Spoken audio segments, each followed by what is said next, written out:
Hello friends, আজকের দিনটা হলো মাদার্স ডে। তাই আমার মেয়ের তরফ থেকে ছিল আজকে আমার মাদার্স ডে স্পেশাল লাঞ্চ। চলুন কি বানাচ্ছে দেখি।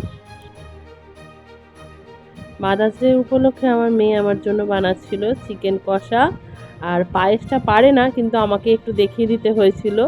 এদিকে করেছিল পায়েস আর একটু উচ্ছে ভাজা।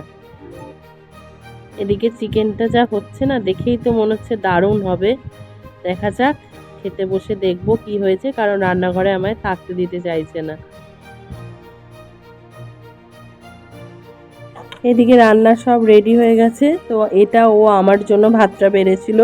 তো আমি মা হয়তো এভাবে খেয়ে নিতে পারি না, সেই জন্য এই ভাতটা আমি ওকে দিলাম আর আমি একটু পাশে বেড়ে নিলাম আর একটা থালাতে। তো খেতে বসে গেলাম দুজনে।